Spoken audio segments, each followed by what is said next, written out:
Well, as you can see, the day is not starting off promising. There was a cold front that moved through last night. I thought it was going to completely pass, but apparently it did not. But that's okay. Headed west, and supposedly it stops after a few miles. So, and it's not that bad right now, and that's why we wear the gear. Gear keeps us dry, keeps us good. All right, so off we go.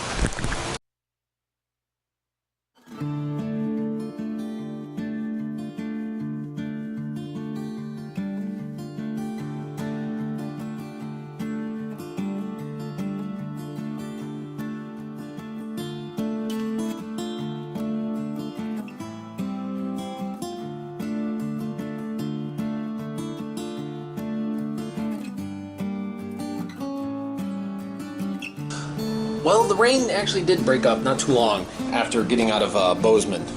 And of course I was struggling to kind of clean it up a little bit, but just these little scattered showers I would struggle with a little bit here and there, but eventually, you know, you'd break out into more of Montana.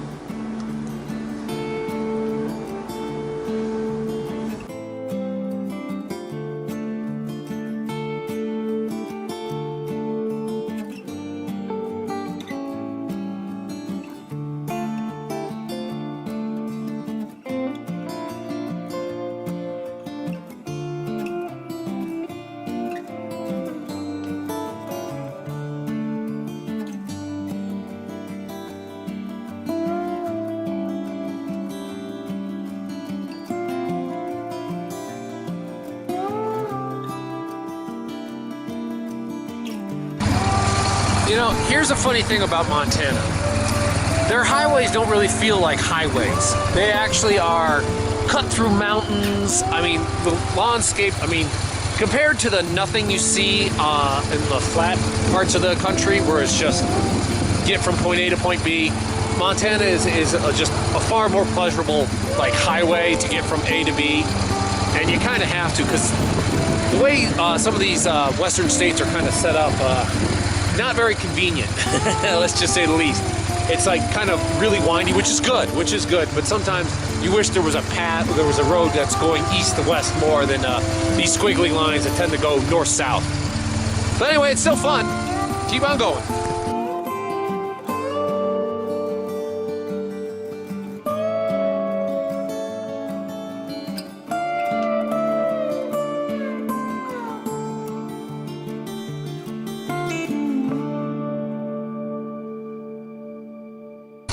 While I'm stuck in traffic, you can just see all the hills. I'm going to be heading down a scenic highway. Eventually. At some point. You know, this is the problem with these streets. When they're repairing them, you can get stuck for a while.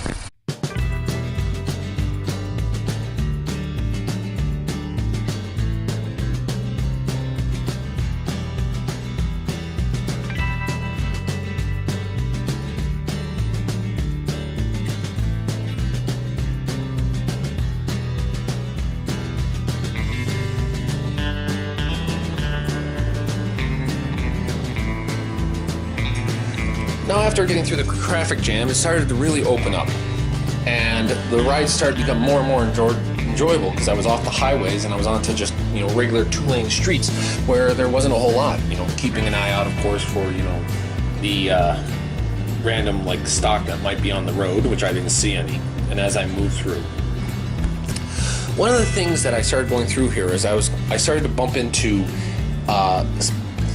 historic markers that were especially dedicated to more of the Indian Wars.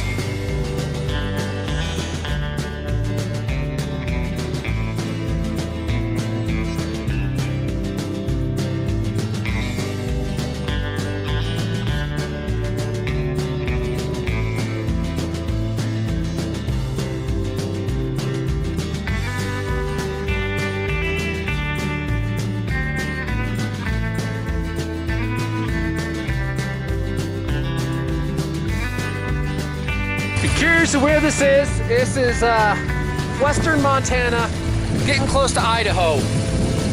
Like practically an abandoned road, but it's still used. I mean, there are people on it. It's just, you know, don't count on Siri here, but It's just fun to kind of go exploring. A little bit chilly, but thankfully I got warm clothes on. Drop or two's falling, but not that bad. Nothing really bad in the forecast, so it's just going into enjoying it. There's something way on the top of that mountain. It's got to be a sculpture. Oh well.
Look at these views.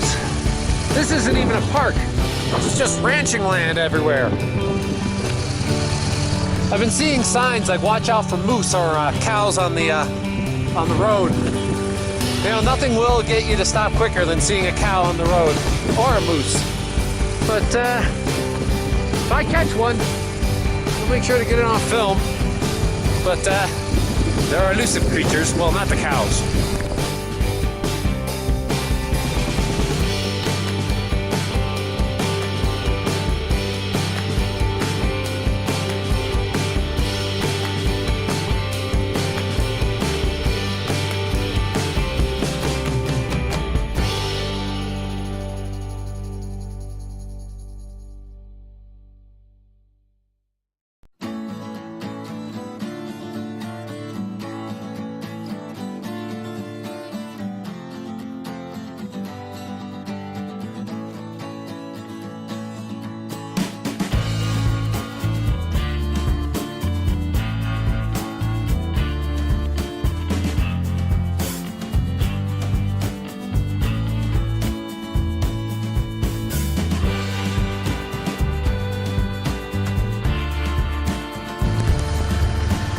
Just look around, just enjoying it all the way around.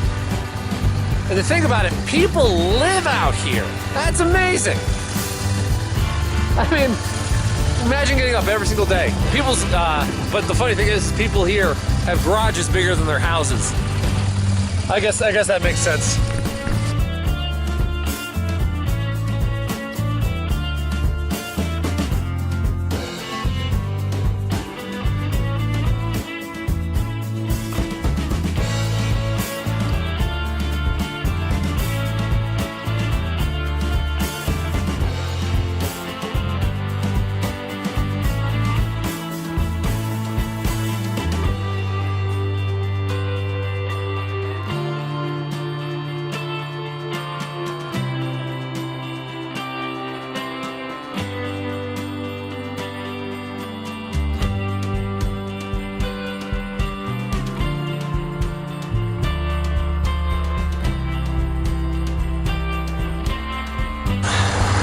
Here's a little cool thing about going into Idaho, which I just crossed into.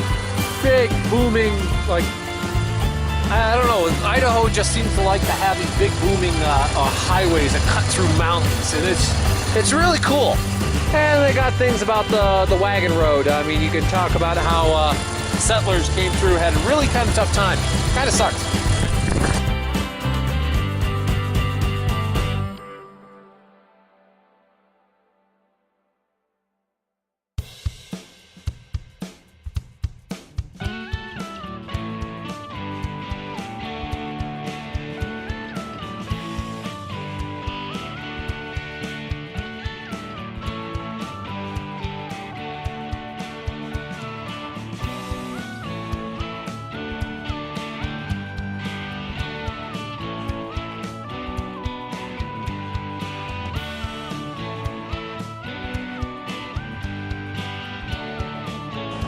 At some point, I'll have to go back and kind of put in the stuff that I filmed at Big Hole Battlefield. I'd never heard of Big Hole, so I'll have to go back and kind of put in more of the footage, because I did take a lot of footage today from going through some of this area. A lot of stuff in here is about the Indians, the Nez Perce. This is actually part of the Lewis and Clark Trail and the Nez Perce Trail. The Nez Perce, of course, didn't sign a treaty, and the United States tried to take their land, and then they tried to flee to Canada. But the road itself is amazing. You get spectacular views, and there's nothing quite like going through some of these valleys in Idaho, which really kind of shine, really kind of just show how majesty the western part of the country, how it's so, you know, spectacular to view, and even just kind of like cruise through at your own pace. There's not that many towns, but the towns they have are actually small. You see plenty of stuff with like population 67, population 102, population 17, which are always interesting because you don't see any of that kind of signage in towns on the east.